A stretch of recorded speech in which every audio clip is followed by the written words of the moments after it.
night. Good evening, everybody. Happy holidays.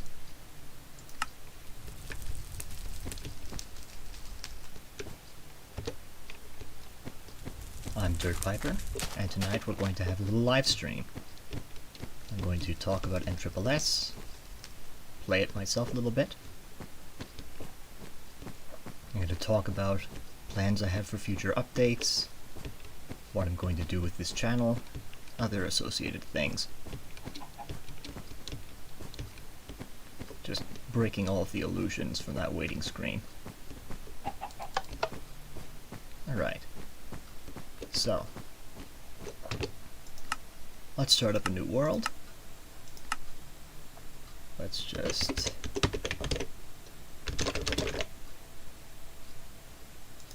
have a nice little wintry wonderland. So, I started working on NSSS about 3 years ago now. It was me, my friend Volpovile, and I think we had a few other people volunteering briefly who sort of sprang off very quickly. And today it's still me, Volpovile, and we've also got Logan from NFC. And NSSS started off as, well, I had been playing Alpha 112 Score 01 for like 3 years straight. And while I could have a lot of fun with it, there were definitely certain things that I thought were annoying, quality of life issues, and just features that I felt were kind of important to keeping the gameplay fresh, that obviously I was never going to get in this version in Alpha 112 Squirrel 1. So I did some digging. I found somebody else who had made a mod for this version, and I read through his forum posts, and I believe that mod was called Flycraft. Steelcat and I were talking about it the other night. And from that, I got the inspiration to do my own thing. At first, my mod was literally just a handful of quality of life things. I believe I made it so you could actually mine redstone ore with a iron pickaxe and it would mine the correct time. I did so you could pick up workbenches with an axe. I made food stackable, which now I know was a stupid design choice. And I also added sponges and underwater dungeons. And the mod was kind of going to stay like that until I got the idea that I could kind of emulate the old Secret Friday updates, which was way back in the olden days. Minecraft would get updates semi-weekly, where every Friday an update would release where not all of the features were made known to the public, so people would have to play the game and figure out for themselves what all was added. And it was like a lot of community just like throwing things at the wall to see what would stick. And I thought that was a very interesting concept. So, you know, at the time very few people played NSSS. It was just whoever I had told about it. Didn't have many hits on the forums, forum post for it at the time. And for the first summer, I pushed a whole bunch of fairly small updates. Okay, let me just pause for a moment. This landscape is absolutely amazing. Hey, look at this. So I'm going to be living here. Then I had to spend time at school, university. Just had no free time for NSSS for about like a solid 9 months. The next summer happened, I was free, I worked in NSSS again, and I pushed 2 bigger than usual updates. And then this last summer I pushed 1 really big update. So there's been this constant sort of trend of like longer and longer gaps between these updates, but more content in them. And at least for the past 2 updates I've done, I think that was a good idea, because I had a lot of stuff I wanted to add, and this is beautiful. Sorry, I'm getting distracted from my own spiel here. How does the game make this? Okay. So, okay, I've completely lost my train of thought. I haven't even checked the chat, so what's going on here? Oh yeah, the snow ruins the compression. I think snow can be turned down with... Okay. Makes the game look a little bit worse, but I think that should be better. Oh yeah, you're also going to be suffering because I have terrible internet. This is why I have not live streamed previously. Somebody in here is saying, wasn't Andrea involved? Yeah, Andrea is Volpovile. They're the same person. He changed his username a while back. And only now am I actually referring to him, like, by the correct name. It took me a while to break the habit.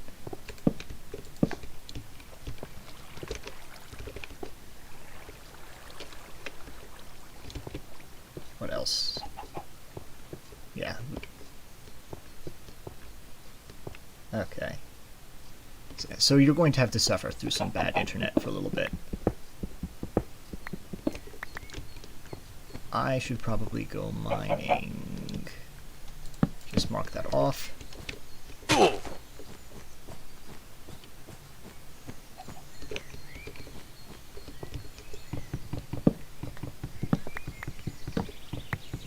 Alright. So, yeah, the past few updates have been fairly big, but really spaced out. And I have 2 more of those big updates planned, where I have all the features I want to do just already sort of lined up in a row. I've already spoken very extensively about the next update, which is 1.1.12, which will be mostly seasons and weather, because I think I've come up with a way to do that which I think will be more effective than what Notch actually did in beta 1.5.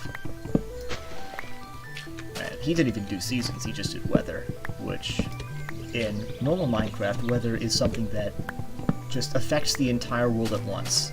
So wherever you are in the world, it's always the same weather everywhere. So if you're on a multiplayer server with people thousands of blocks away, the instant it starts raining for anybody, it will be raining for everybody. Which is fine for a basic implementation of weather. It's not particularly realistic or interesting though. And I think that has resulted in weather in Minecraft being something a lot of players ignore or just wish they could turn off because it adds nothing to the gameplay. Sometimes there are thunderstorms, which can really rarely make stuff like charged creepers or those skeleton horses, but really, modern Minecraft does not have much functionality to the weather system. So what I've been wanting to do is have a weather system with localized weather based on noise.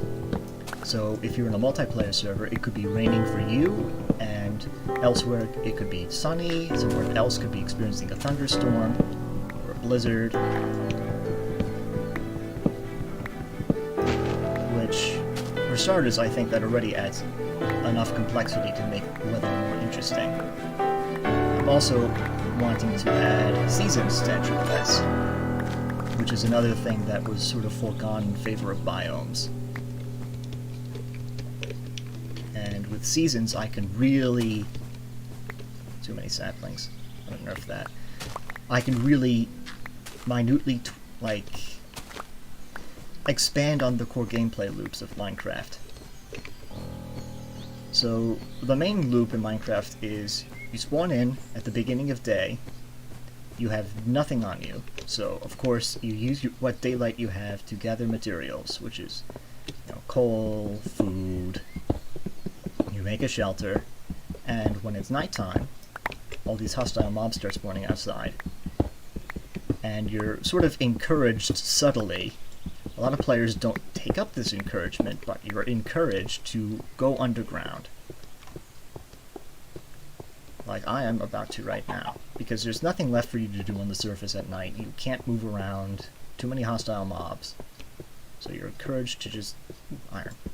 You're encouraged to just go underground because that's where you can actually be productive.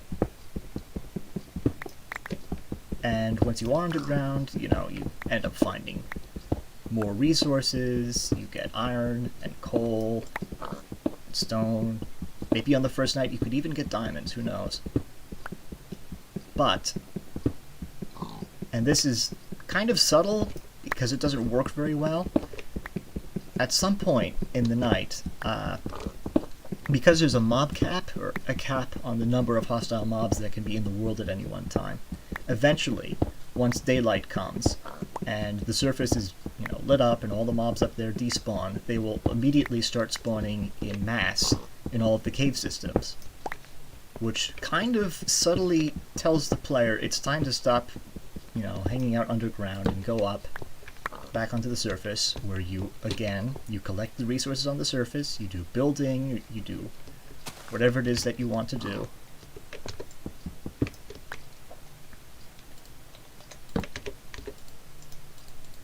So, in so many words, that is the gameplay loop that Minecraft already provides. And I think that Seasons could expand on that, you know, far, far further. So, in a grander sense, spring and summer could be the time you spend gathering resources, being productive, and building stuff, and then winter and fall could be the time that you spend using what resources you have gathered in the previous, I guess, months in order to survive new challenges. I'll make hostile mobs spawn more often. I will be making nights longer, days shorter. Passive mobs will spawn less frequently. You know, you won't be able to get saplings from trees anymore, so you'll have a reason to actually stock up on them. All that stuff. I should read the chat again. Very new to this. Oh, is my mic volume too low? It's all the way up, too bad. You just have to turn up your volume then. Let's make 2 of these.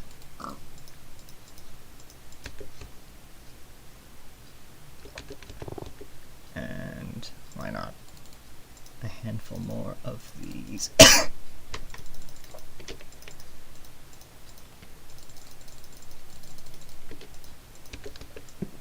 So that will be the next major update. But, oh, that was a mob spawner. There's a mob spawner around here. The insane mushroom spread. I've been thinking of ways that I could actually bring that back in a way that won't be totally game-breaking. Like, say, maybe out in the worlds you could find, like, random, like, patches of wild mushrooms that will spread like that. But once you harvest them, okay, it's really close. The ones you get from that harvesting, you know, if you pick it up, then you can't place it down and have it do another plague. Like, you have to, like, leave some of the mushrooms behind and come back. I don't know. I'm just spitballing here, but as I was saying, okay, I need a shovel. As I was saying, as many people know, I'm not even done with this update yet, 1.1.11, because I wanted to spend the entirety of last summer working on it so I could get it out really polished. And that did not really happen, because I bit off a lot. I had to port, like, the entire multiplayer system from Beta 1.7 into NSSS, which took months of work. And I only, like, just barely got it playably done before the time that I had set myself to push the update, which I wanted to do 10 years to the day that the original Alpha 1.1.1 came out. So, because 1.1.11 was kind of rushed, I spent the past few months... Oh, it's literally right here. I spent the past few months writing patches for it, and fixing all the bugs I made. Like, there's this really stupid thing where these inventory icons for your armor are off by 1 sometimes. And it's really stupid. And I don't know why it happens. I mean, I know where in the code it's doing it. I just don't know why it happens, because I can't replicate it, like, consistently. So that's something I'm going to be bashing my head against the wall trying to fix. But there's other things, like a bunch of little tiny issues that have just been sitting and festering for a long time that I want to get ironed out, because I am going to be spending a lot of time just optimizing the absolute hell out of NSSS. I want it to run as fast as is conceivably possible. I want people to be able to run it on a toaster. I want it to run on a potato. I want it to run on a bag of potato chips. You know, unsalted, no fat. Because I have a bunch of really old computers that I like messing around with. But there's only so much you can really do with a really old computer, and I figured I'd give myself something to do and play Minecraft on them. What? Oh, duh. I've been on peaceful this whole time.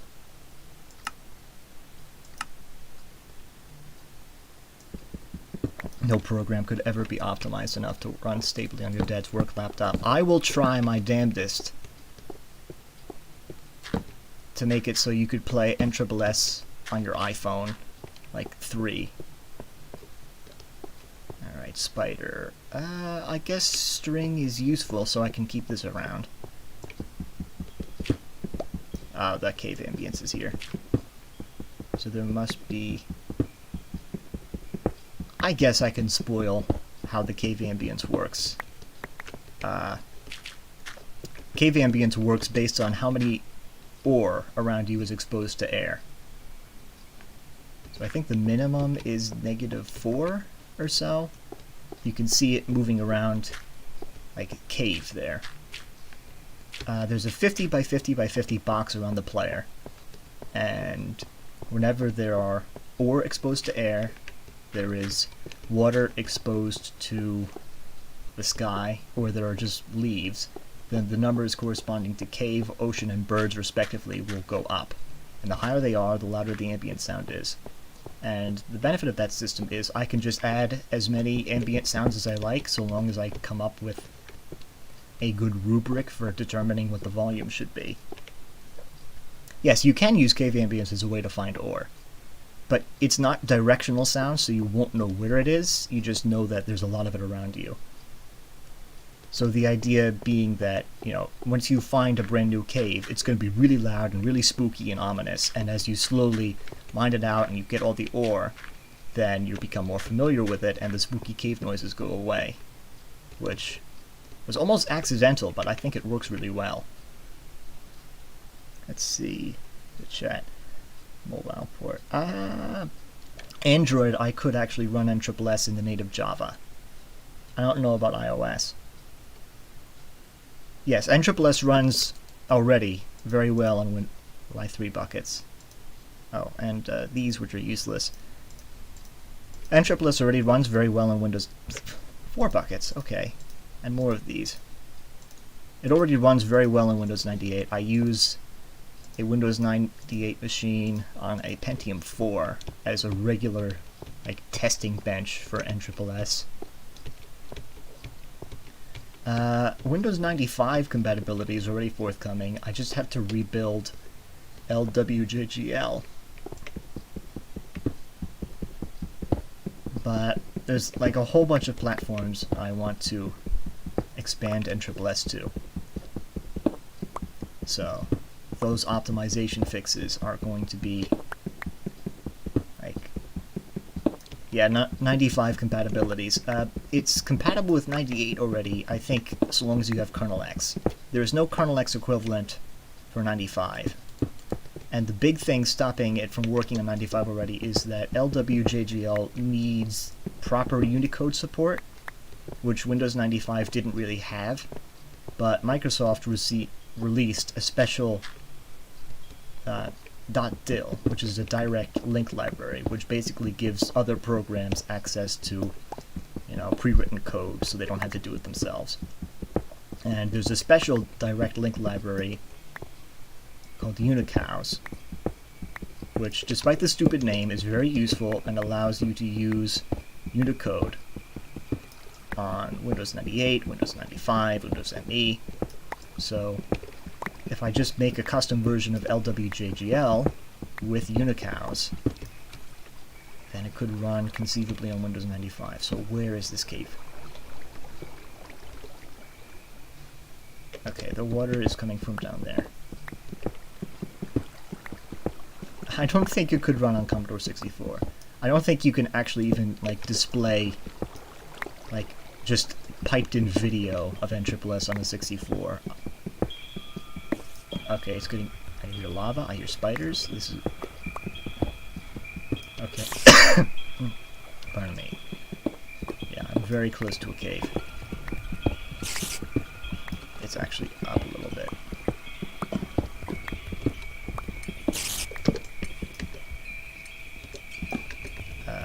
I did not kill any cows on my way here, so I have no armor.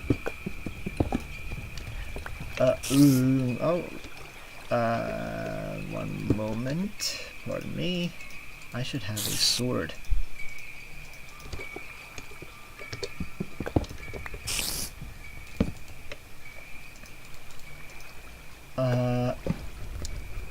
It does actually run fairly well if you tinker with the settings enough.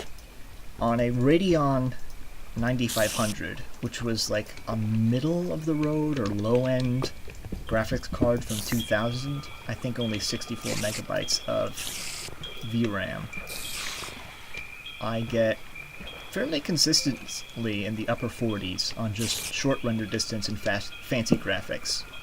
So it's already pretty good, but I want it to be even better. So, a couple years back, the lead developer of, the original developer of OptiMine gave me the source code to OptiMine. So, that, okay.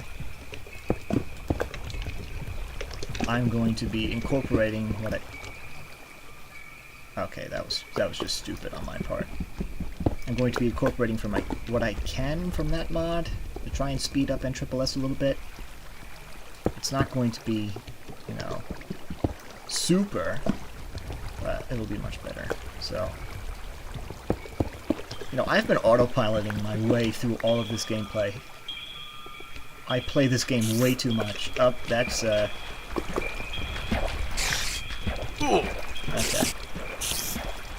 Let me just actually focus on playing this game for a little bit. You all came here to watch me play this, I'm guessing. Oh no. There we go.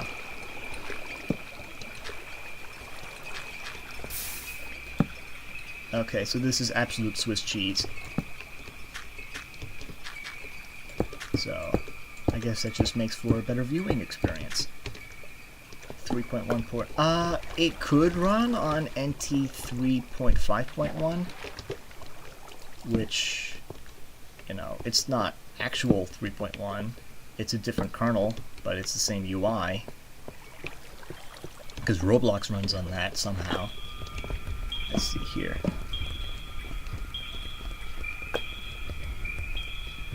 Dies to my own. It has actually been a really long time since I have died playing NSSS, to a point, not in multiplayer, because I die all the time in multiplayer, because it's still pretty janky. But,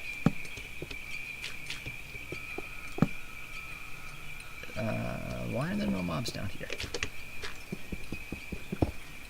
But, I do also try to make the gameplay more challenging, so who knows, I might die on stream. Place your bets now.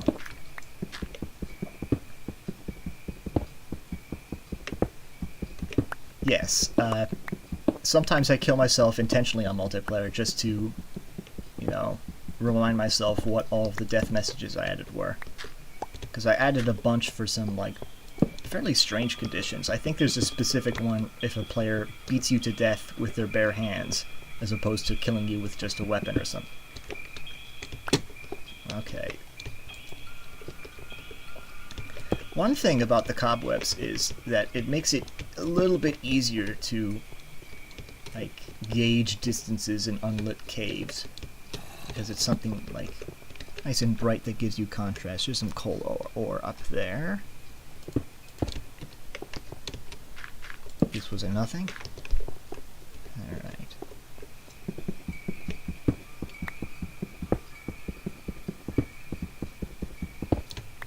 Oh yeah, I do that falling onto the ladder thing. You know. It's the rush.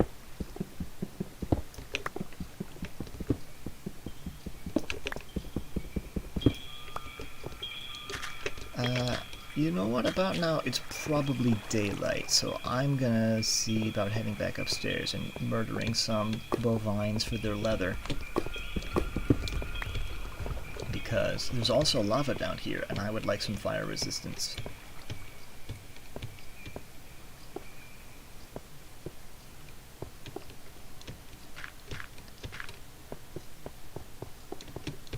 Should probably eat food.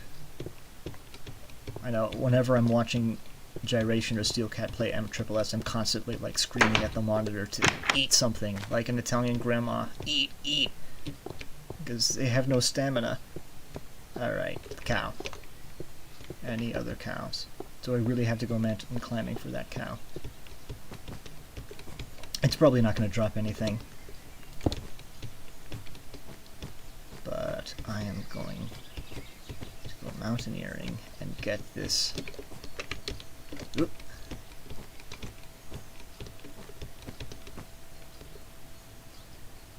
Okay, how do I get over there?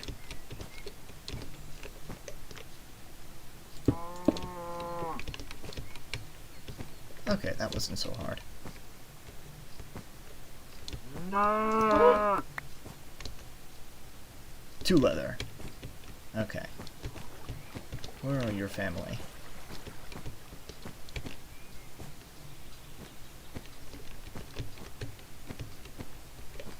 Okay, they appear to have perished. Oh, that's weird. Is that just from the graphic settings? I guess it is. That's ruining the compression. Okay. I should have foreseen this, because the exact same thing happened to Steelcat. Oh, yeah, sure, just destroy all my health.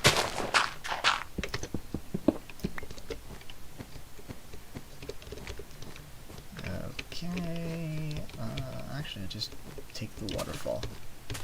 Sploosh. And alright. I can deliver food. And I can't even take it. What do I not need? Nobody needs gravel.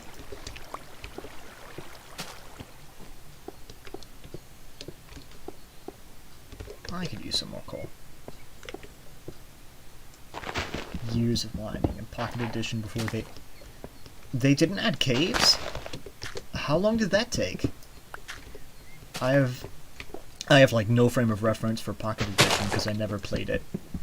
So it's surprising me to learn that they went that, like, any amount of time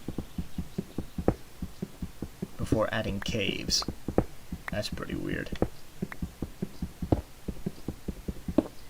0.9.x. I don't even know, like, how, like, what year that was or how long that would have taken. I never had a smartphone. I don't even have one now. I use a flip phone like a drug dealer. So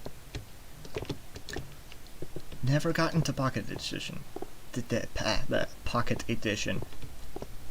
I added the cyan flowers to NSSS only because I kept seeing them on the wiki as a kid and I thought they looked cool. But oh, where did the leaves go? One downside to logs falling through leaves is that on fancy fast you can't see them. Okay, it's up there.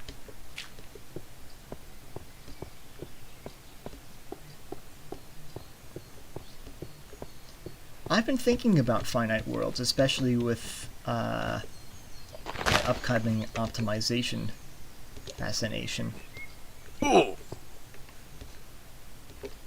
Okay, I am violating OSHA left, right, and center here.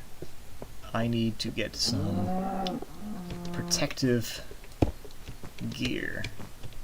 I guess that would be gold armor, because that protects against fall. Cheapskate. Cheapskate. Gee, thanks.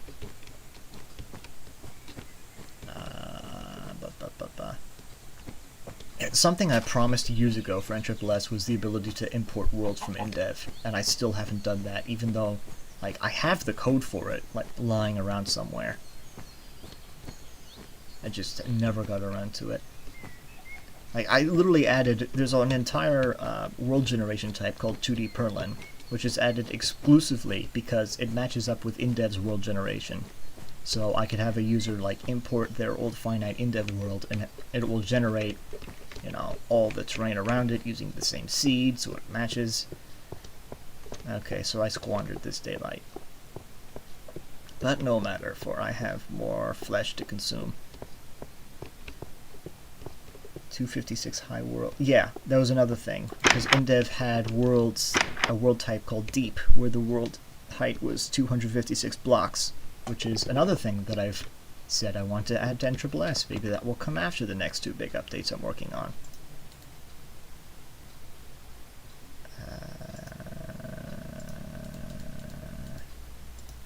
Let me just...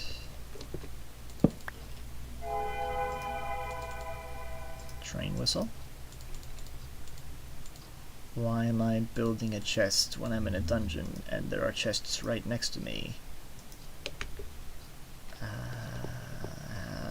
I'm really, really smart. Ah, screw it, let's just wombo it. And press Q.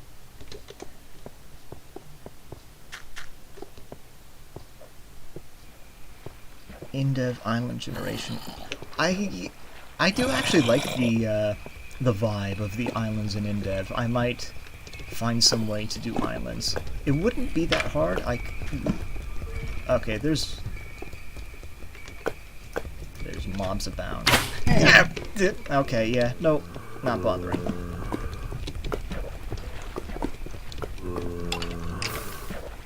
At least he killed himself for me. Any use could be given for studded armor. Wearing armor under other armor would require, like, a lot of rewrites to the slot system, which is not something I want to be tampering with, because it's already, like, code I don't really understand. So maybe someday I could get something like that working, but, you know, I'd have to playtest it a lot. So, I need... hang on, I can just...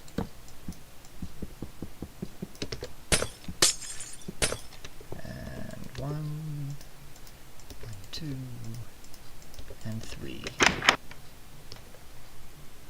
Inventory. Oh, yeah, that was something all of the playtesters for 1.1.11 know very well. Inventory desync. I like screwed up some code for like when the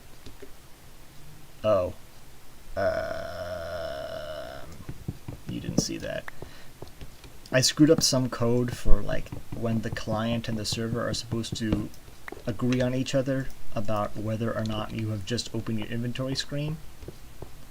So players would open their inventory and like move items around, but the server would say, no, you didn't do that, and would just set their inventory back. And it was really annoying, because I had no clue what was causing it for like a solid 2 weeks or so. I don't know, it's probably a lot shorter than that, but it felt like an eternity. There were so many bugs that none of you guys experienced, because I had, you know, the benefit of having a bunch of very helpful playtesters finding so many bugs before they could even get into the game. Except they didn't find the creepers breaking in single player, and they didn't find I forget what the other thing was. But, yeah, you know, playtesters, why did you never play single player? You could have saved me a headache there by just literally... yeah, whatever. But, what was I talking about? Necklaces. Snow... yeah, this is another thing.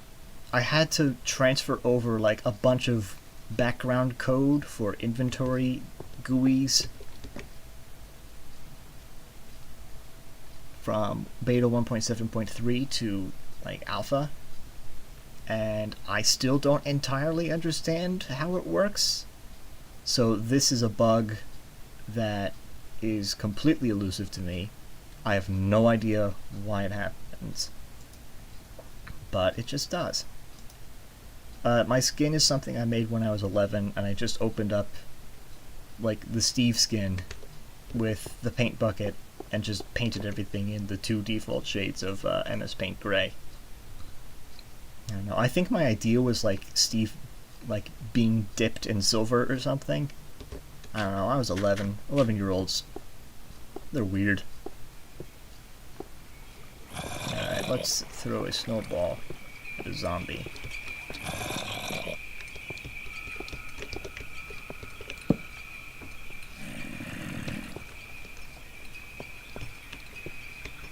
Where are you, zombie?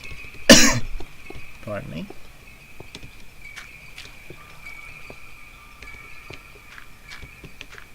He's gonna be up here and throw me down and I'll die of fog. No, he is nowhere to be seen. Okay then. The snowball waits. 2011, when I was 11. It was very easy for me to remember my age. Need more reason not to... yeah, it's... you know, you spend like the first, like, 40 minutes of any single-player world just trudging around underground. And then you can finally do stuff above ground. But, just gotta get that grind out. Which is... I guess I should focus a bit more on making that early game more interesting to play.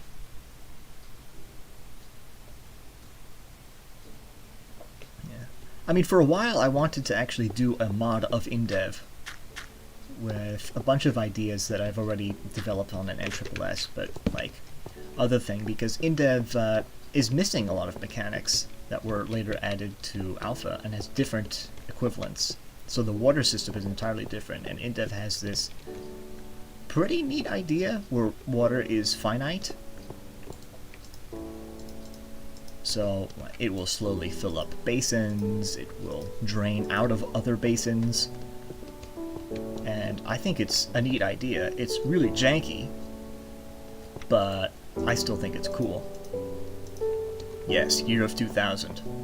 We are the, millennium whatevers. But I like the idea of modding InDev to, like, expand on that, like, more voxely gameplay. Like, one thing was, like, you know those old, like, Flash games on websites where it'd be like a 2D sand throw sand.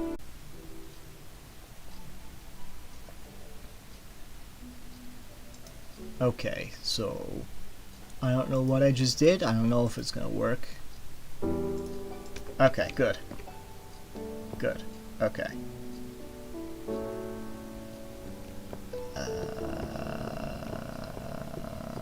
Okay, good. It's back. I don't know what I was talking about. InDev, I think. Yeah, the quality's gonna be awful. Just... this is why I don't do live streams. I have terrible internet. Like, my town is actually suing our internet provider because here in New Jersey, and I think a lot of the United States, per town, one ISP gets, like, exclusive access to the entire town. So that means that if the town you live in got a bad ISP, you're just screwed, and you have terrible internet service, and there's nothing you can do about it. You can't switch to another ISP without moving. You know, it's awful. So my town is currently suing our ISP because, you know, the service is just awful. Absolutely terrible. You know, like, there have been times. I actually set up a dial-up internet account with NetZero. I get like 10 free hours of dial-up internet a month. Because there have been times where the internet has been so awful that I genuinely dig up a serial dial-up modem and plug it into my Windows 10 computer and connect to the internet over dial-up, and it is faster than the normal internet. Which is horrifying. No, it's not AT&T. It's like a semi-local company that got bought out by some European telecom, so it's just all awful.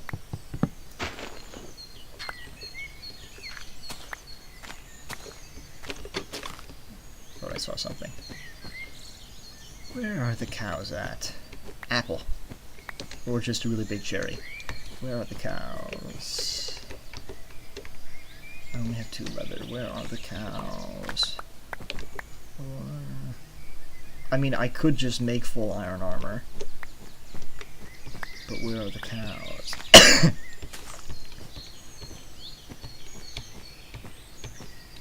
Yeah, on a good day, I have 56 megabits per second.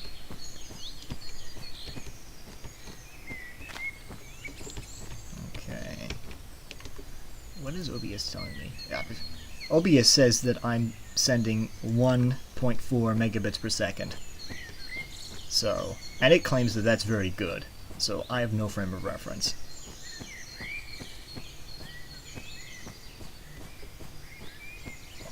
Yeah. Well, I made NSSS so people could relive the 2010 experience, and now you guys are reliving it with my terrible, terrible internet. So I've been talking for a while now. I'll take some viewer questions. Viewer mail time. Ask me something and I shall answer if I feel like it. I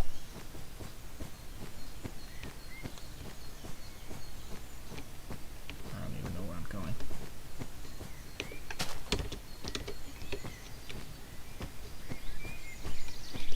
There are just no mobs here. I mean, I guess it's a snowy world. There shouldn't be that many, but... Ah, what was that? I'm seeing things. There was a cow here. Do I still play Release sometimes? Sometimes. I have a friend group that, like, whenever a new update comes out, we set up a server. You know, we all play for a little while, but I find that, you know, for like the first few days or weeks, I can be motivated, but after a while, it's too much. There's like so many things you have to do in modern Minecraft. Like, there's so many options. Like, I liken it to the mustard aisle thing, which I don't even know is like a real analogy. I heard it once before and I just quote it all the time. But the idea is, like, you go to the supermarket and there's a mustard aisle. So you go to the mustard aisle because you want mustard. And they have so many don't look at that. They have so many varieties of mustard.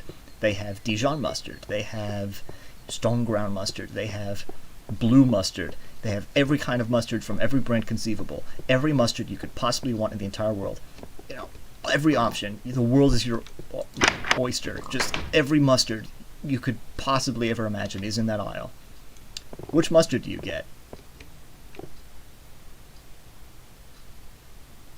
And the answer is, you don't get a mustard, because there are so many options that you can't possibly choose, and you suffer from what is called options paralysis, which is where you are presented with so many choices, and so many options, and you can't weigh, you know, which option is the best one, that you just don't do anything.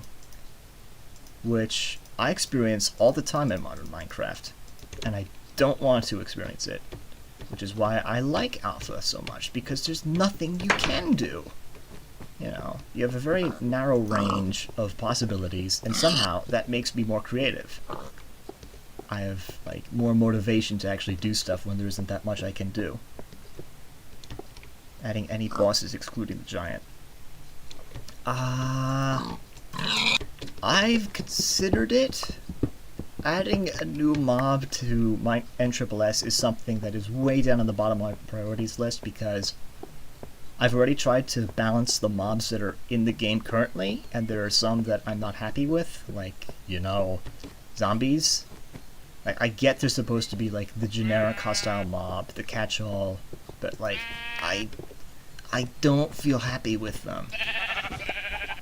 Like, I thought I could fix it by making them drop flint in addition to feathers, but, like, then they're just basically dropping arrows, but without the sticks. So, like, I need to come up with an individual drop for them that makes them feel like there's a reason for them. Let's see.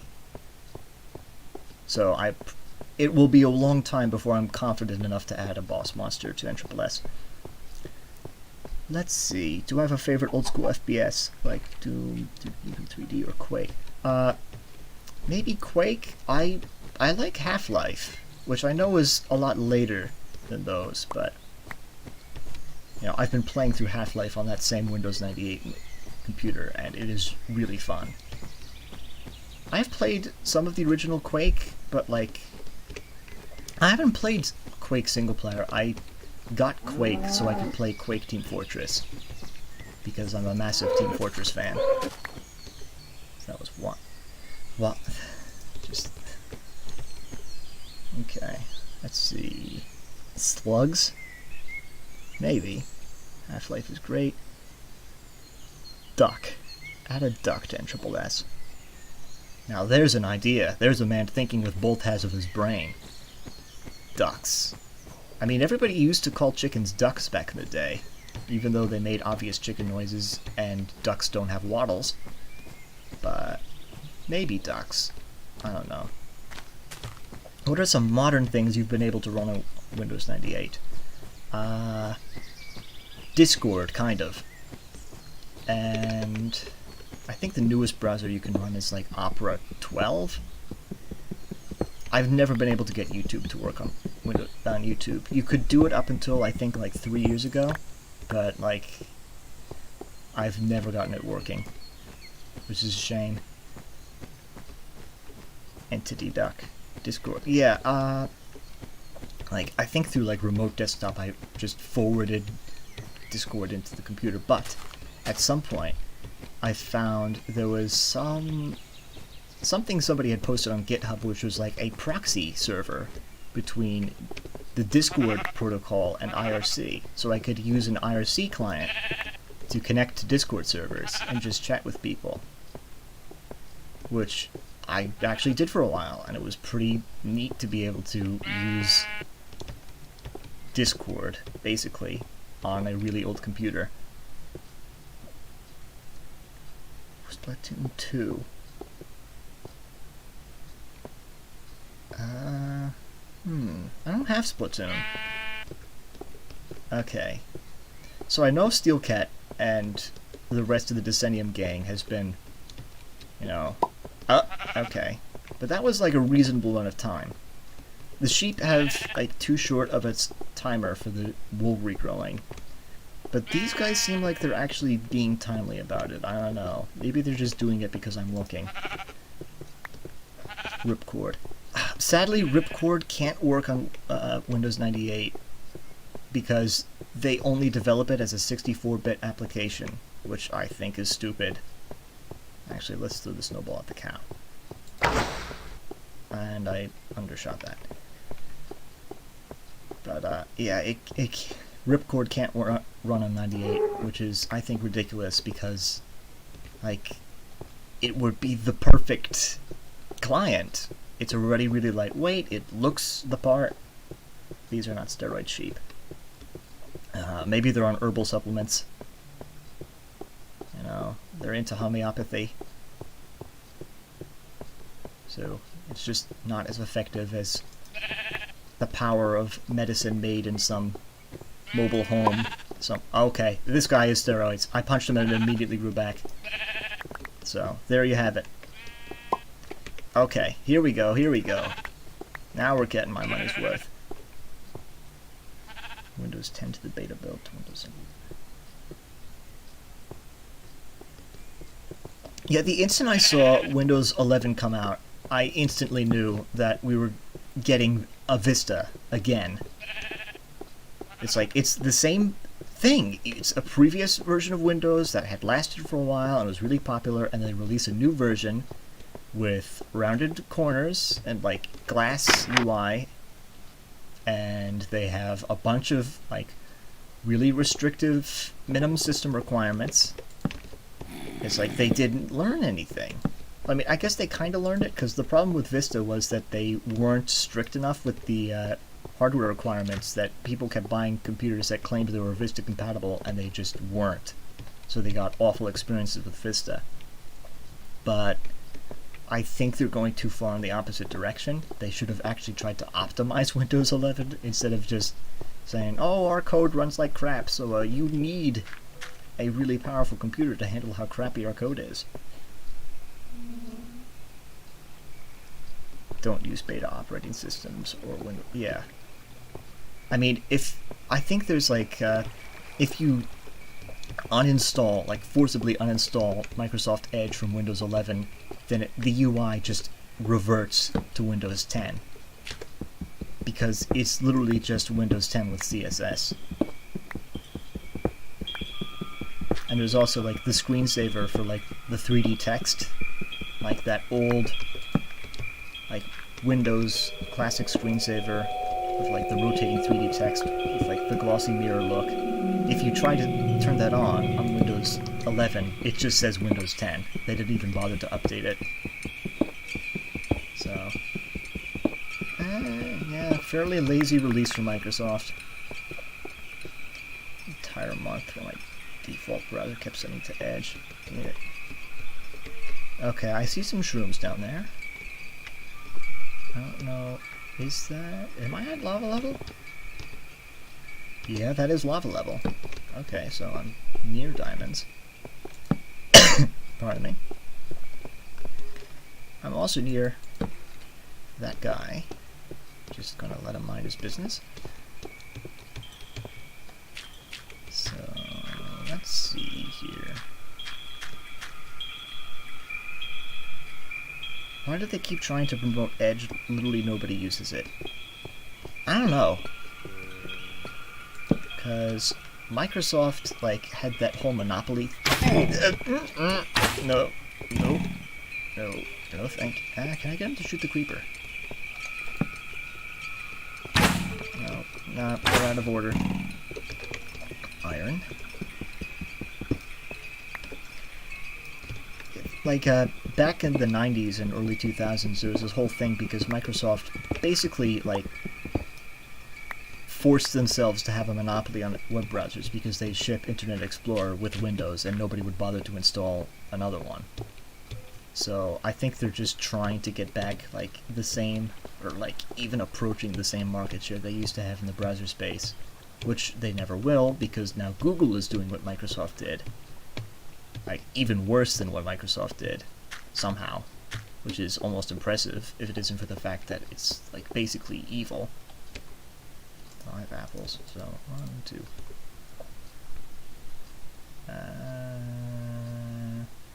I have so much iron, I can afford to make iron armor, so 37 divided by 8 is kind of 5. So let's see here. Opera GX, the gamer browser. I see a lot of ads for that, but it's not quite the UI design I'm into. I really like the old, like, 90s 3D chiseled button look, like from Windows 95 or like Mac OS 9, like the platinum look. I think that was really cool.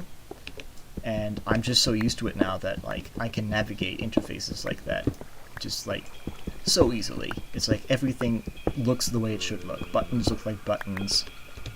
So, you know, it's all my opinion and experience. I know everybody likes different things. Windows 12 will enslave the human race to the Edge browser. If only. I know some people claim that Edge actually isn't that bad to use. Like, it's somehow the fastest browser they can use, which, I don't know, I don't use Edge. Maybe it is actually good now. I think it's Chromium based. I think the only major browser that's not Chromium is Firefox at this point, and like Firefox derivatives like Pale Moon. And what's the one? Oh my, Chameleon and stuff like that. Let's see. Wish I could get a Mac OS 9 skin from Windows 10. Dude, I don't have any modern Macs. I bought these two like really old Macintosh laptops from like the late 90s to like develop NSSS on because they're very low powered and I think they would make a good baseline. But like, man, installing Mac OS 9 on those and like experiencing that UI again and like all the sounds when like you mouse over menus was like bringing me back to my childhood days in like first grade computer class with the big colorful iMacs, and I always wanted to get the blue one because blue is my favorite color. Chromium is open source, so it isn't Google spyware. Oh, yeah, there was some like weird dispute. I think there was like a language communication issue or something, where like the owner of Pale Moon just like forced the developer of MyPal to completely stop, which sucked because MyPal was like, I think the last good browser for Windows XP. So like XP users are just screwed now and they can't get a good browser. Let's see. Don't really like Pale Moon. I mean, I kind of just use it because I'm so used to it. I kind of like wanted to switch over to SeaMonkey a while ago, but I just have so many passwords and stuff saved into Pale Moon that I have to transfer over, and it would just take too much effort. Let's see here. I mean, do I have enough to make any armor?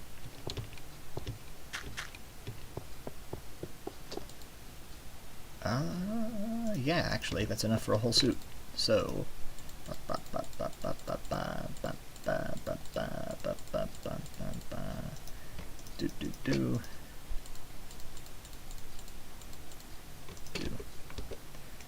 So this will protect me from arrows.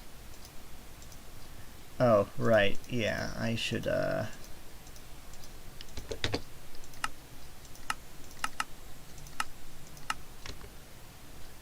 that have... Okay, that fixed it. Okay. So I will be immune from arrows, and I will have basic protection from all other sorts of damage. So, let's see. Used to use SeaMonkey. Hear legends about a very old web browser that displays all pages in pure HTML. Just to say, there is actually a browser called Dillo, which, I mean, it does HTML and CSS, so it still renders pages fairly correctly, but it... Is he directly above me? Where is this guy? Okay. So they should bounce off me. And they do. You are powerless against me, my friend. The spider is not powerless, but you are. You hit yourself with your own arrow, you fool. Again. You just... Okay. That might be a little bit OP, but it was really funny. That... Okay. I should not be reading chat and walking into dark areas at the same time. Let's see. Port of NSSS written in cow.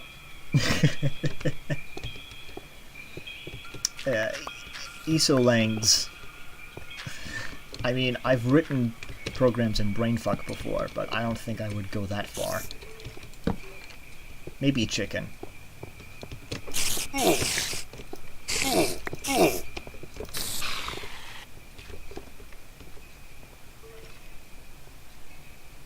Okay, this cave is really dangerous. Let me, there's him. Yeah.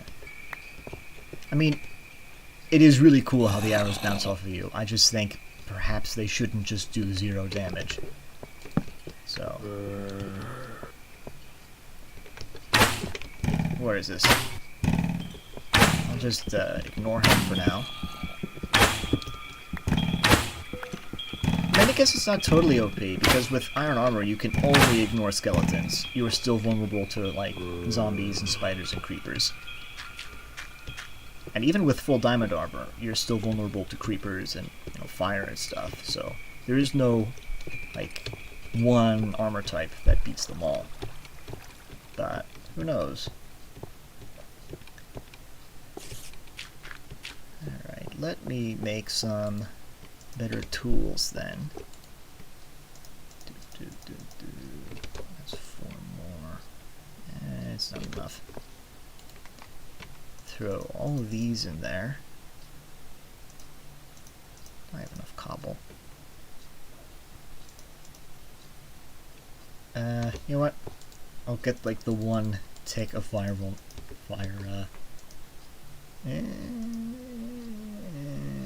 Maybe later. Okay, so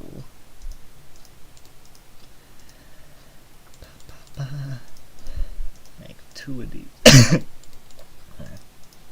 Yeah, I suffer from like asthma and like seasonal bronchitis, so I'm gonna be hacking and wheezing all stream. Didn't notice until now that the arrows are purple. Yeah, that was something I did like all the way 3 years ago, because you know it was one of those things where I kept reading about it on the wiki page for removed features, and I thought it was so cool that I just added it to NSSS, and I think it's actually worked out to be a really good mechanic, because you can tell at a glance whether or not you could pick up an arrow, because otherwise you just like have to walk up to an arrow and just like, why am I not picking it up, and then eventually realize, oh right, it's a skeleton arrow. Here, now you can tell at a glance, which I think is better game design. There's a creeper right here.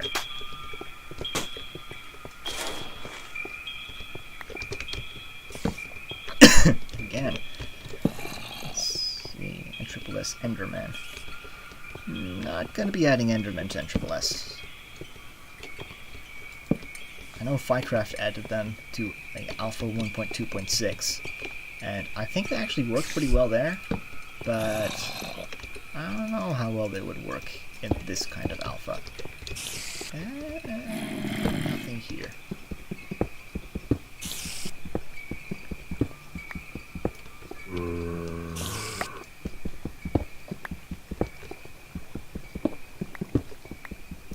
Okay, yeah, caves will do this sometimes. When you see these flat walls, sometimes you just have to dig through them and you get more cave.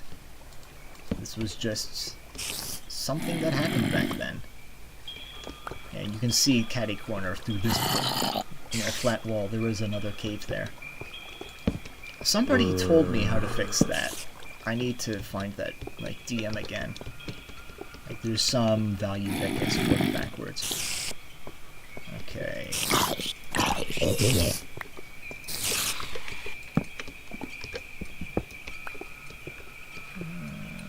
Do I want to invest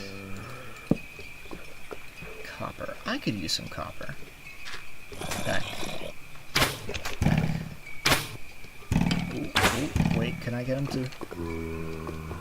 No. Being uncooperative.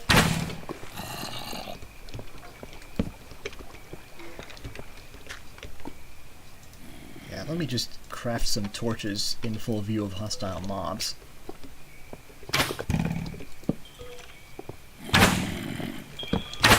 Where's this zombie at?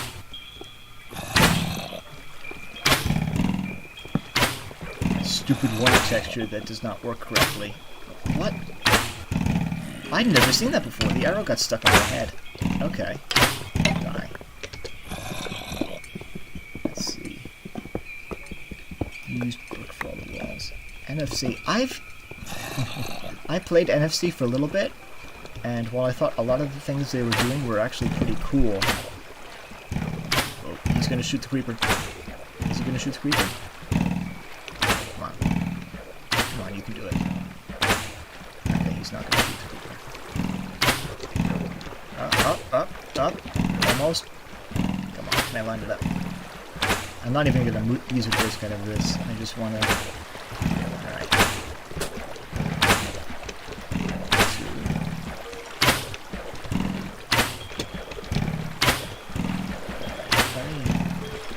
Give him something to stand on. Line up, maybe.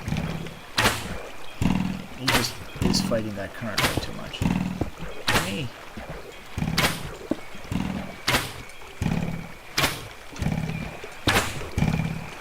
This is very foolish, but, you know, we're doing it for the wine.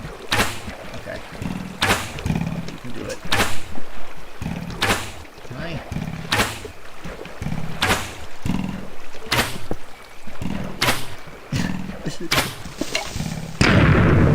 Okay, that was really stupid, but,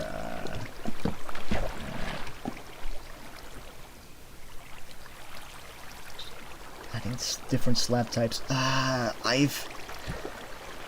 One of the things I agree with Notch on is that slabs, like different slab types, were not the best idea. Probably just gonna stay the same one slab type, but I can flip the script, and I might, wink wink nudge nudge, make it so you can place slab sideways, and vertically, and upside down, which would not be that hard. You know, just putting that out there. Definitely make an add-on to port the Blood Moon to NSSS. I mean, I have not, like, in depth gone over what the Blood Moon is, but it seems pretty cool. Gold. So yeah, I've played some NFC, and I think a lot of the ideas are pretty neat, but it does the thing I don't really like, where it adds a whole bunch of materials and tool tiers. Like, I only added one new ore to NSSS, and I don't even have it for a tool tier. Like, I'm still not sold on obsidian tools, and I just added those, so, you know. I think you should not... I can't even mind it. Huh? It's getting so lucky on stream. I have been graced by the goodwill of myself, I guess. I guess I'm Notch now. Nothing here.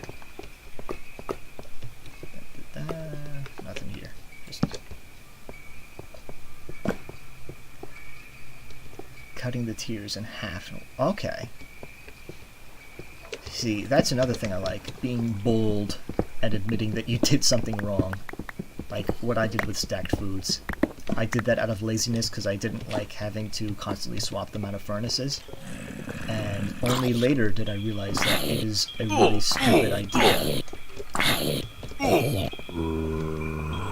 Because it makes food way too easy to eat.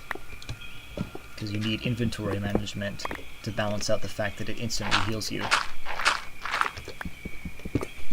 Video quality looks surprisingly good for 144p. Yeah, I'm sorry, there's not much I can really do. Other than hope that lawsuit works out well for my town.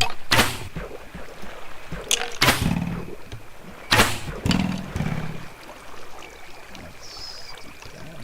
Get through here. Anything? Okay, more copper, more iron. What does it add aside from ores? I know there's more dungeons and stuff. I know there's the Blood Moon. I know there's like a lot of little quality of life tweaks. I really should probably play more NFC because I know it's the sister mod to NSSS. I should pay it more attention. Any project besides NSSS, BTA, NFC. There was another one of those mods of that ilk that was also inspired by NSSS, made by somebody in the NSSS Discord server. I don't know what it's called, though. It might have just turned into Better Than Adventure, I don't know.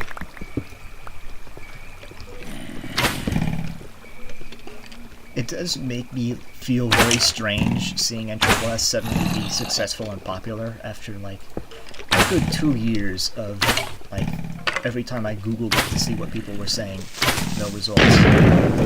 Okay. Alright. I think I've had a good mining run down here. I'm gonna head back upstairs. This house is never going to get finished.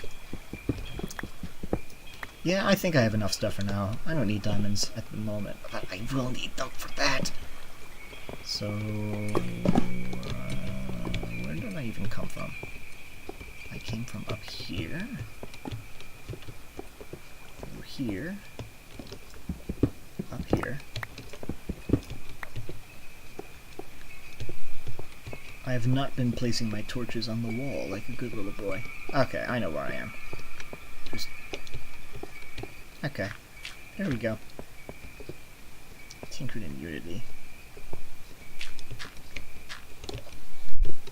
I mean, I've considered working on porting like Minecraft InDev into C, so I could play it on a PlayStation 2, which would take a while, but could be a nice project to work on if I'm ever satisfied with NSSS. So what do I have here? I'll take my food. Don't need... I'll take some of these. Don't really need the beans because they're useless. What can I... Don't need feathers. Don't need flint. I guess I will take the beans. And I'll take the wool. What do I get rid of? What do I... gravel. Okay. Let's actually build a house.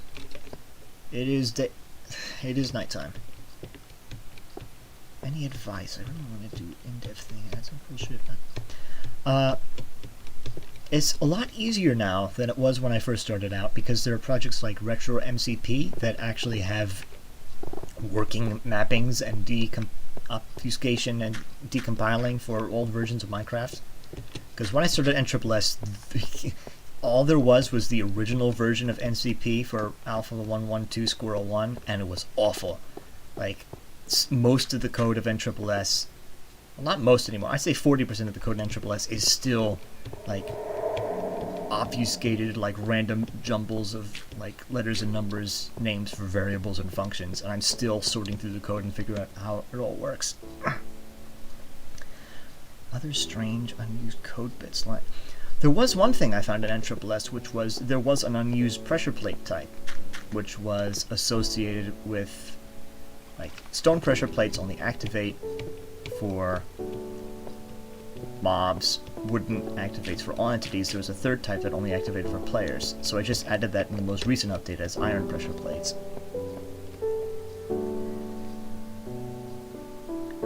Advice, but yeah, get started with Retro MCP, which I think you can find them on GitHub, and Java. I mean, I learned Java in high school, so it was very easy for me to pick up NSSS development. This is just packed. Yeah, Modification Station is also a great resource. There's a lot of people there who are really experienced in really old versions of Minecraft, though I know InDev gets kind of lumped together with InfDev and Classic in their, like, development channels, so I guess there isn't just a glut of people who are experienced with those versions.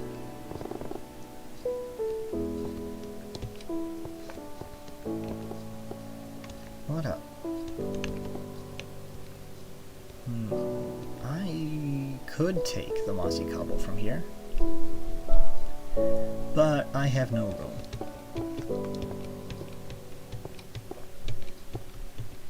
How long have I been streaming? About an hour and 15 minutes, it seems. Okay.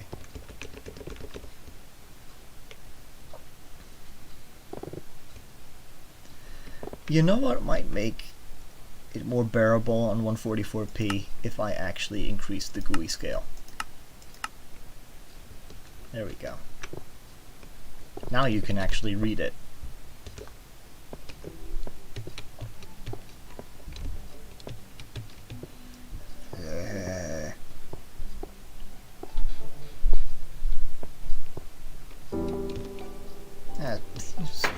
Let's just wander around at night in Minecraft and see what happens.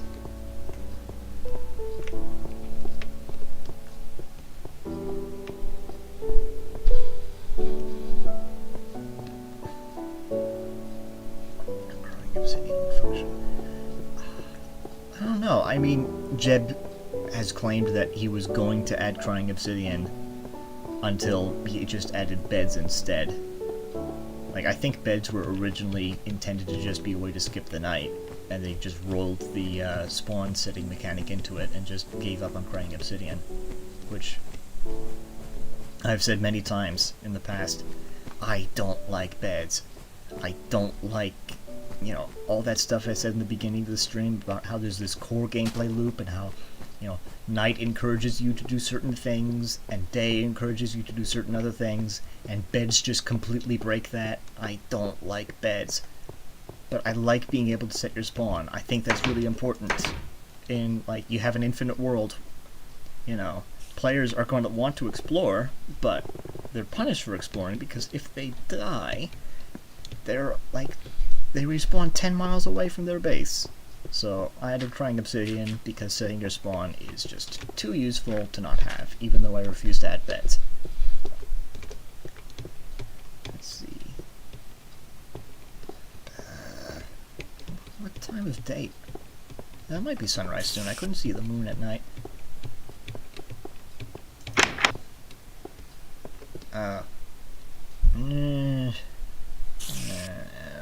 Like 2.5 minutes until sunrise.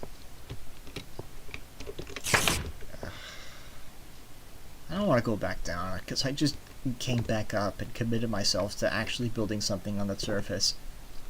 I don't want this to just be a caving stream.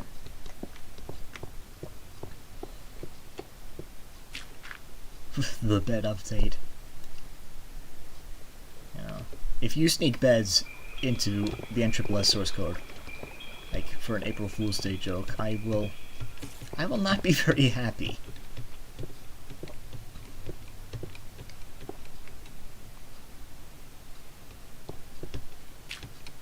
Make the stream recording public. Yeah, it should be saved to YouTube as it's uploaded. And it's probably also going to be in crappy quality unless YouTube, like, actually does something or processes it to make it better. Because in theory, I should be sending full HD quality video. OBS claims I'm sending 2 megabits per second. I don't know how much I believe that.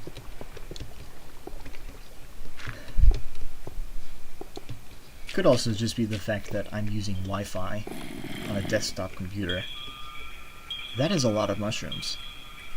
That might be... I removed plague, so that should not be a plague, but it is a lot of mushrooms. Very smart creeper.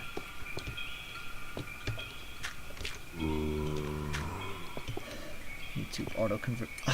I hate that.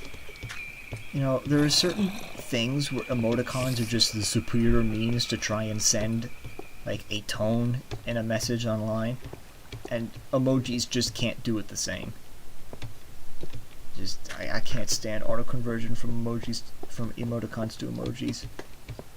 I turn it off in Discord, like, whenever I have to set it up. The sun does rise. There's a spider up there. Is there? I don't know, I thought there was a spider up here. Oh, there's just a cave behind my house. Hello. Especially in a place with a lot of other wild... Yeah, I should probably... There are no, like, Ethernet, you know, outlets in my house, in my room. So, and I can't run a cable through the basement because we don't have any of, like, the special drill bits or whatever. That would just be too much of a pain. But there is apparently these things called power line adapters where you can send the Ethernet signal modulated through your electrical outlets and just plug an Ethernet jack into your, like, electrical outlet. Like, I mean, I understand the theory behind how it works. I know how modems work. It makes logical sense that a product like that would work. I'm just, something about it feels janky to me, but I'm gonna try it, and maybe that'll be even better than just Wi-Fi. Mushroom plagues. Honestly, I'm starting to miss them too. There were, yeah, actually, you've seen me playing the game from scratch. Let's take a look at my single-player world, because there is a mushroom plague right here. Oh, it's not snowing, so I can turn the graphics back to normal.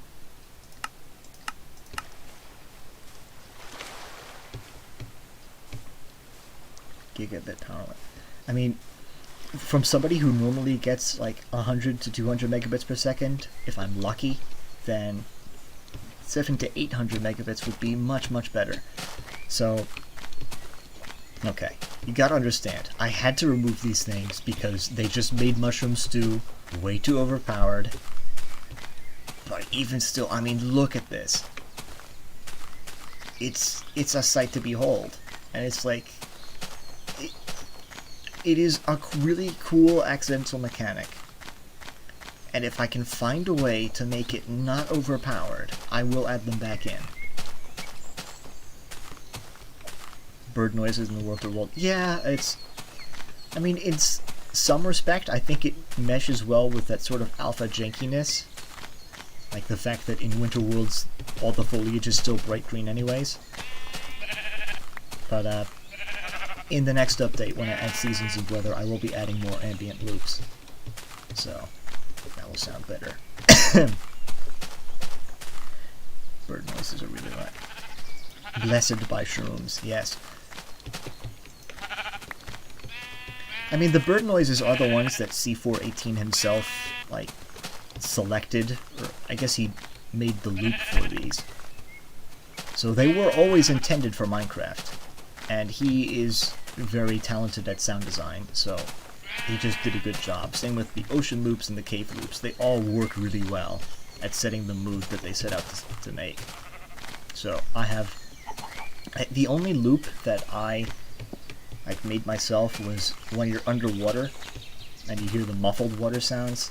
Like, I mixed that together from something I found on Freesound. And I think that it works pretty well. Technically have two mushrooms, both drop.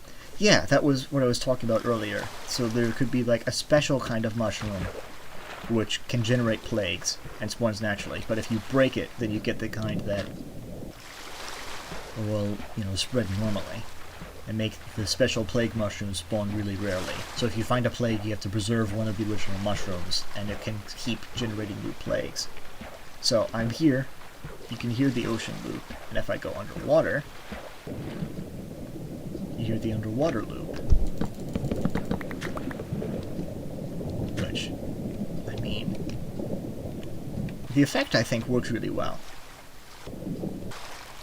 I couldn't get the exact water loop that C418 used when he was like demonstrating the ambient loops in that like sound mock-up he made for Classic, but I think I got pretty close. So, yes, this is my single-player world.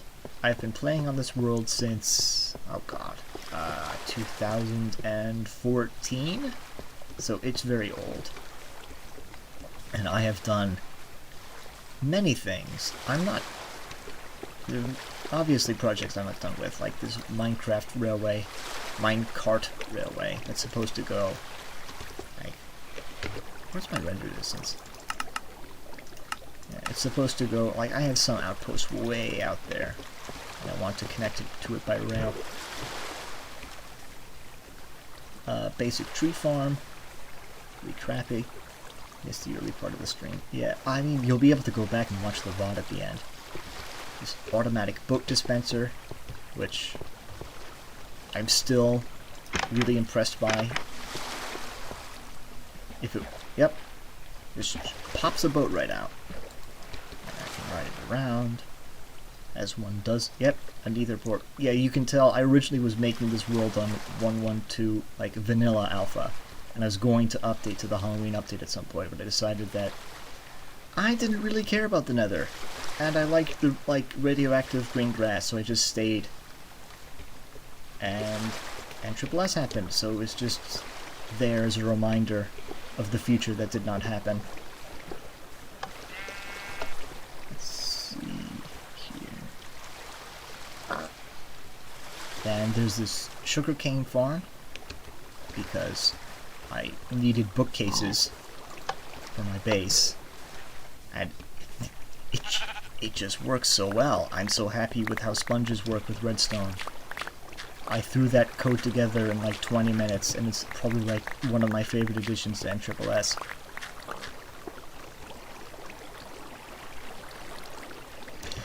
Yeah, the inactive sponge block, because I refuse to use data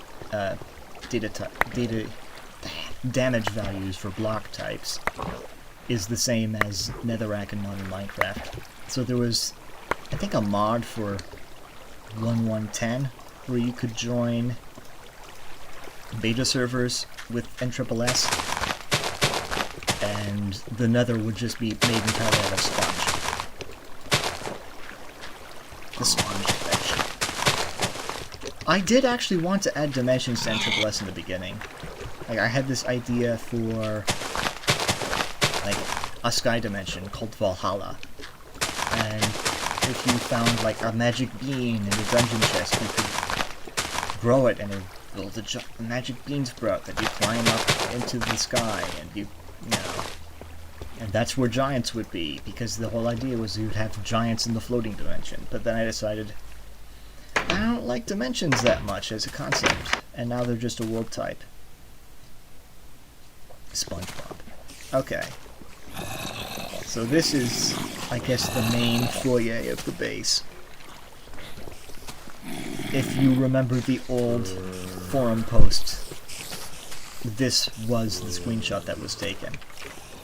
So, like, if I line it up, yeah. This is a mob system I made. It works pretty well, as you can see. Just a simple lava blade, and I have some platforms down there that they all funnel into.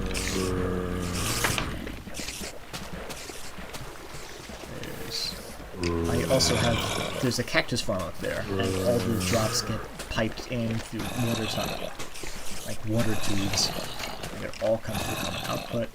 So if we go down this hallway, I have an automatic wheat farm here, and in 1.1.10, I literally, in vanilla, when wheat is broken by water, it doesn't drop any seeds, which means that this farm would be basically useless in vanilla.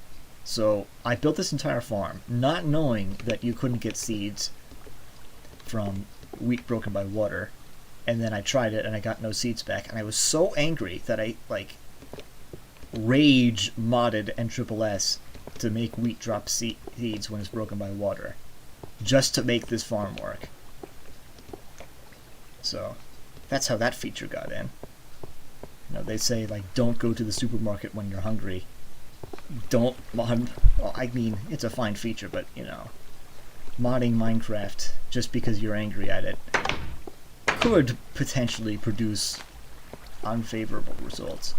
So here is the output from the mob farm. They all just file in, and from the cactus farm, if I flip that switch, there's a sponge valve that will start letting the cactuses flow down here.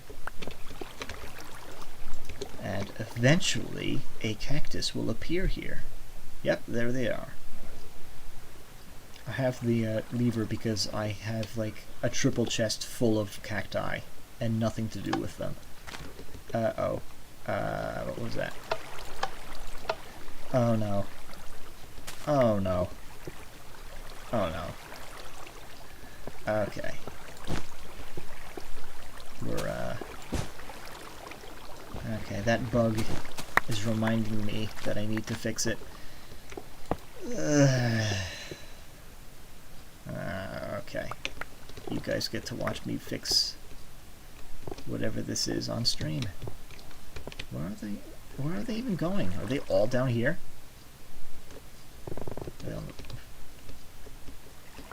Oh, don't tell me they went in the lava. No. No. Well, that sucks. Okay. Do I even have commands? Okay, I could just give myself rails, but I'm not going to.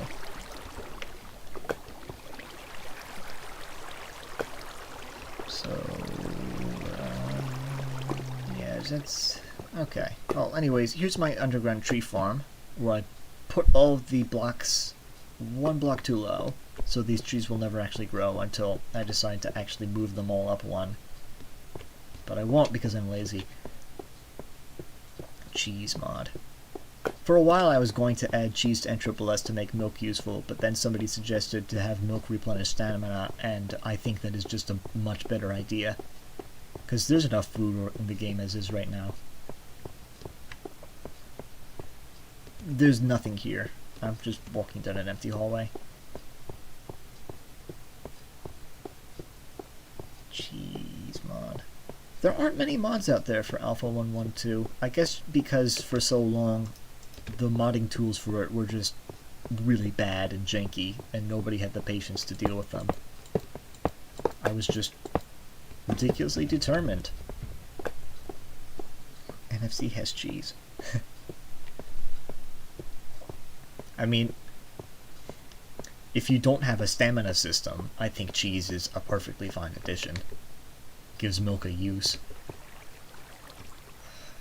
So, there is some bug with sponges where when you turn them off and allow water to flow back, or turn them on and allow water to flow back, they turn water into full source blocks, which I don't know why that happens, but it does.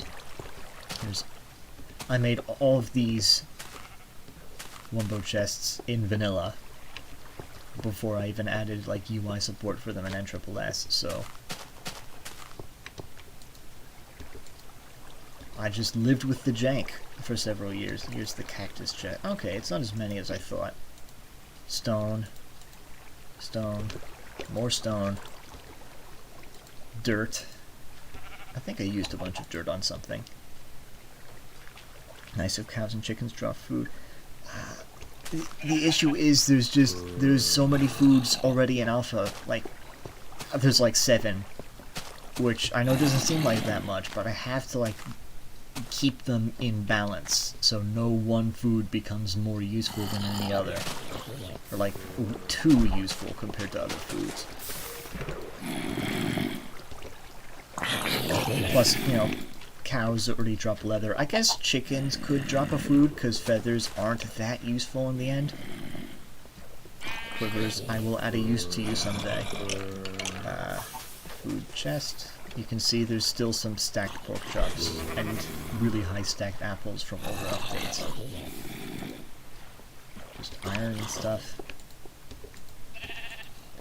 Not many. I've like emptied a lot of these chests just using them.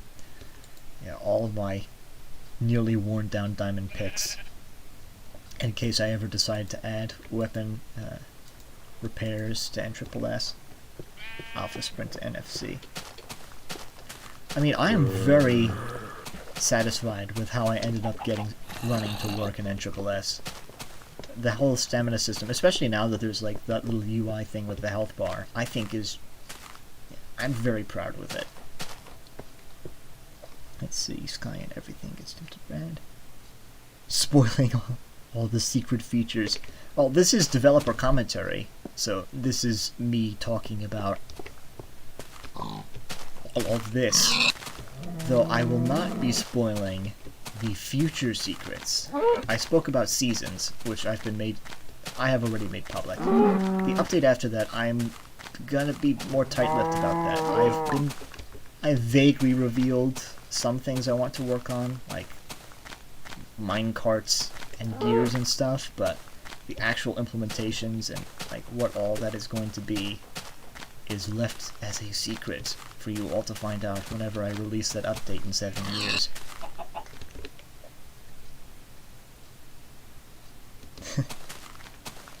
Grass bricks. Yeah, the mossy bricks was something I threw together because I realized it was really bizarre that these underwater dungeons had immaculately clean grout between the bricks, and I figured it should be mossy or something.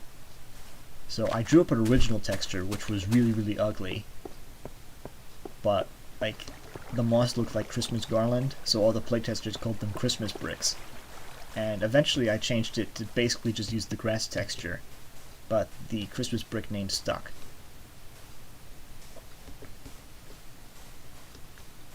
Amazing homage to classic Minecraft. Thank you. I love classic Minecraft so much. It's so beautiful in its simplicity. So I made this, like, mod as a big love letter to all the years I've spent playing it. Like, this mod exists because I keep playing this mod, and there's something that I want changed, or there's something that I think would be, you know, even better about what's already good. And I want to make it even cooler than it already is.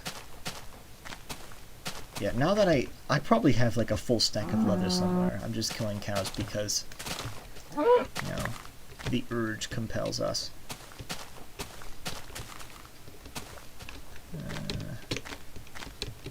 This guy's being a bit tricky.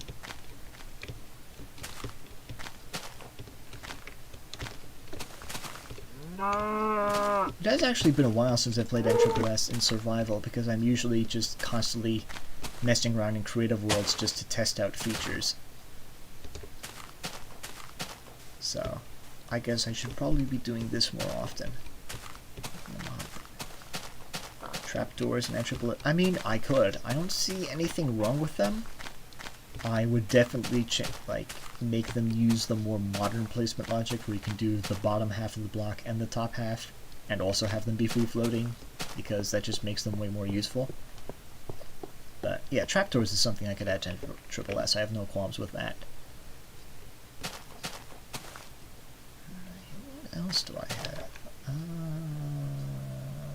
I should get a minecart and demonstrate what little I have done of the railway system.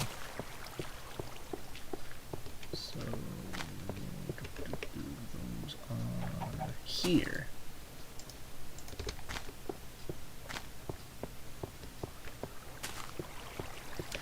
Another thing that I keep saying I'm going to add to NSSS, and I never get around to it, is being able to write in books and put them in bookcases.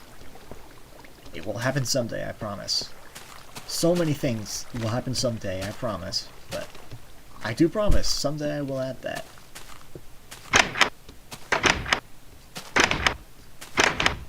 This isn't even the best way to do a double door. I actually found a really compact way to do it on one of my testing worlds. I might demonstrate that later.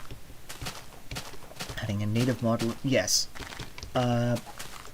Somebody in the NSSS Discord with a really long name was working on porting the beta 1.7.3, I think, mod loader to NSSS, and I made, I told him, if he ever, gets it all the way done, I will add it to NSSS. So, by default, there will be a mod loader, but that will wait until he's done with his port. Because there are certain features that I know people would like to be in NSSS, but I will not add myself, because I can't bring myself to, like smooth lighting or biomes or things like that. But I think users having a really versatile add-on system or plugins so they can easily make and distribute their own mods for NSSS would be a really cool thing. Funny old Roblox and Minecraft, man. No longer any Roblox. I've completely retired from that. I spent far too much time of my life on that block game, and now I'm spending more time on this block game, because this block game actually makes me happy. Unlike that one does. There's just too much pain associated with that. The one beginning with the letter R. What would be neat? Yeah, I ran the client search, which was 9 years of my life spent trying to find old lost versions of Roblox. And there were only two times we actually found versions older than what we already had. and it was, I don't know, like, it was a fruitless search for so long, and at some point it got to the point where all the people in the ORC who had actually played old Roblox were long since gone. And I just looked around and said, this doesn't make me happy anymore. And I just left. And now I'm happy again. Having written books you can find in dungeons that gives you gameplay. That could be an idea. I know I have the grayed out, like, play tutorial level here. And I might do something with that, but that could be a better idea of, like, introducing players to mechanics. That is a neat idea. I have so much food, why am I bothering to kill things? As I kill another thing. What is... Okay. Let's... Ahem. Going that away. This is a bi-directional automatically resetting booster. It's the simplest design. I use them on everything. Just, for reference, if you want a really easy booster, this is how you make them. Score now. Yeah, I added out score like 2 years ago to NSSS, which goes up whenever you kill a mob. The OMC.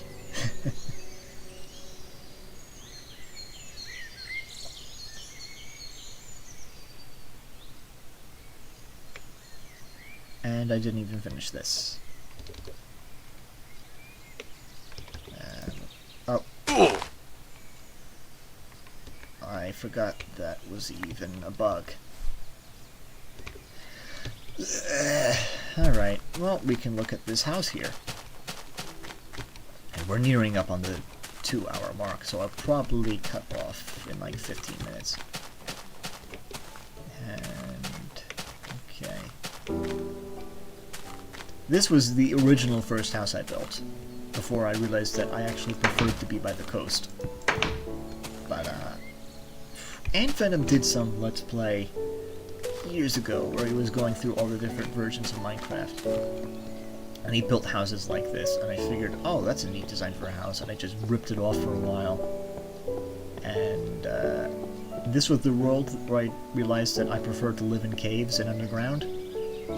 Because if you want to build an expansion on your house, you just dig it out of the ground. Don't even need to bother collecting wood and making walls or anything. Toxicity malware. Yeah, it was... At some point, Roblox just became far too popular for its own good among, like, kids that were just not mature enough to handle the internet. It was like a problem, like, there's nothing wrong with being interested in old versions of games that you didn't play at the time they were released, like if you got into Minecraft recently, but still like old Minecraft. There's nothing wrong with that. But there's like this subset of people who view it as like this status thing. Like, oh, I like old whatever, that means I'm better than you. And it like gets to their head, and it just makes them into really bad people. And the old Roblox community was a great example of that. I'm very glad I'm out of that. It was just, you know, I just wanted to like relive some of my childhood memories, like playing it on my parents' computer, like messing around in my place and stuff like that. And it just became a lot of stupidity.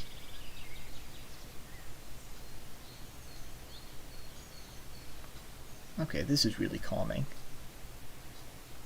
That was reliving Roblox. Minecraft, you know, oddly enough, despite being far more popular, has a far more welcoming community, which I greatly appreciate. Alright, yeah, there we go. Let's walk on this cobble railroad. because this should take us near that other outpost. Always wanted to join Dynamica. Yeah, I think Dynamica was probably, like, the last hurrah of the old Roblox community, because after that everything just kind of fell apart.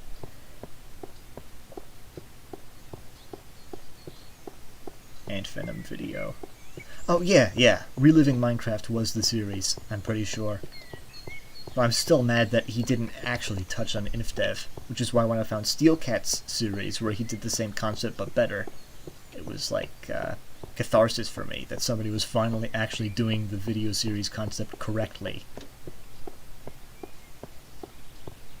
Retro Minecraft community. Yeah, it can also be super toxic. Like, I think it's just a thing with any gaming community, and maybe like it's exacerbated in these retro gaming communities, I don't know, but I learned in trying to police the client search Discord that you have to have zero tolerance for bad actors. You know, like the instant somebody shows sign of being rude or just like terminally disagreeable, I just ban them instantly, because it saves me a lot of headaches later. You know, it's just somebody on the internet. You're not actually hurting them by banning them from your Discord server. Do it, I implore you. So I maintain that policy wherever I go. And one thing I discovered was the Discord server got way more tolerable when I started banning people under the age of 16. Well, not like banning, like they could read chat messages sent by other users, but they couldn't send their own, which just drastically improved the quality of conversation. I'm probably going to do that for the NSSS Discord at some point. Where am I going? I had the base set up somewhere around here.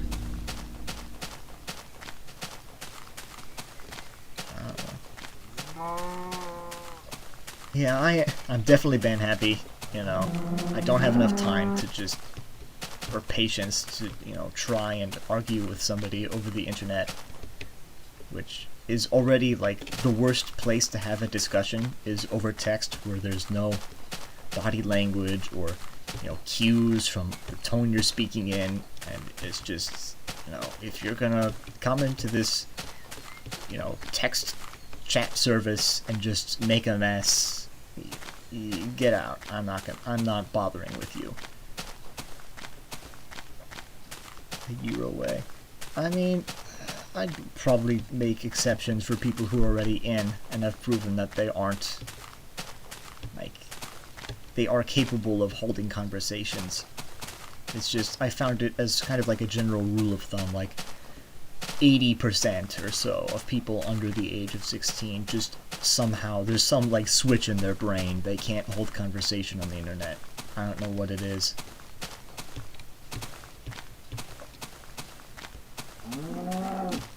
Discord isn't even safe with it.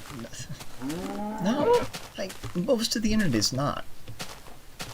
There was like a time in like I think the early 2000s where there was like actually a plethora of places for like kids to have reasonably safe internet experiences, like Club Penguin or stuff like that, and those are just all gone now.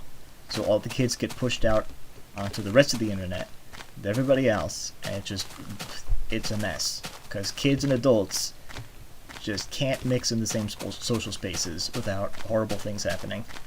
Puberty. Yeah. I mean, your brain isn't even fully developed by the time you're 25. So, there's just... Okay, there's the outpost. There's just certain, like, critical thinking skills and just, like, emotional maturity things that are not done yet. You're still baking. You're still cooking. Okay. So we've got... I should have seen the lava fall and known it was here. There's like nothing in here, by the way. I don't know why I'm walking to it, but yes, I was very good at naming things back then. Oh, it's much more spacious than I thought. Let's see. Empty. Yeah, I'm probably why I stopped building the railway, because I realized there's nothing to build to out here. 2,000 kids are getting old, ragging on the young kids now. Yeah, I remember in, like, first grade computer class, they showed us this, like, PSA of Ashley Tisdale on the internet, and she thinks she's talking to some, like, other teenage boy or whatever, like, online dating or something. And it turns out to be, like, a 40-year-old man. Like, I think it was Steve Buscemi playing the 40-year-old man, like, creeping on her. And the, like, message of the PSA was, never tell anybody your real name online. Which I took to heart. You know. I don't need iron, but it's still tempting. I took to heart. I never used my real name on the internet. I've been so secretive about everything. And then you just... Like, within, like, years of that, like, I started, like, seeing, like, people on Facebook, fully grown adults, who I thought were supposed to, you know, have brains on their shoulders and, you know, critical okay, there's a lot of caves here. Have critical thinking skills, just like using their full names on the internet with no anonymity. And it's just... I have no boat.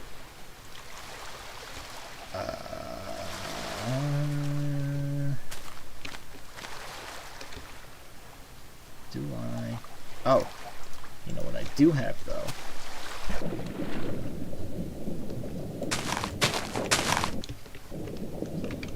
That's not supposed to happen. Okay. So I can feasibly just walk across the bottom of the ocean.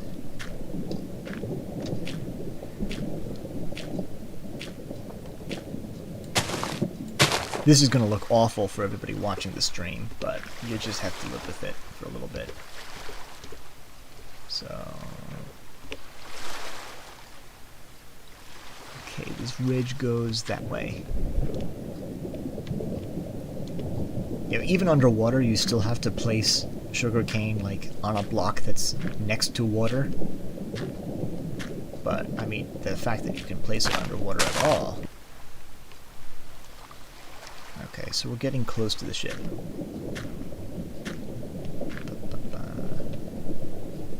I mean, I could just swim on the surface, but it's cooler underwater.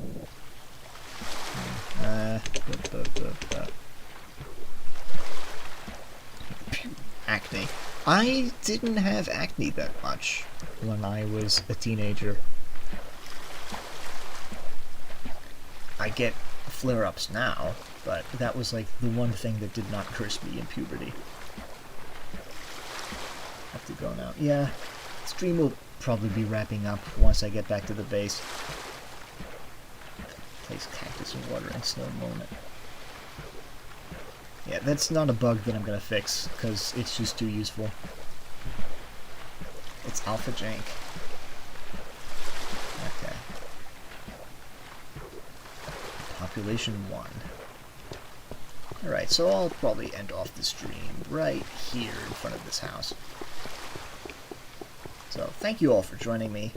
I wish you all a happy holidays and a happy new year. And I might do some... Is the mod public? Yes, there's a link to it in the description of the live stream.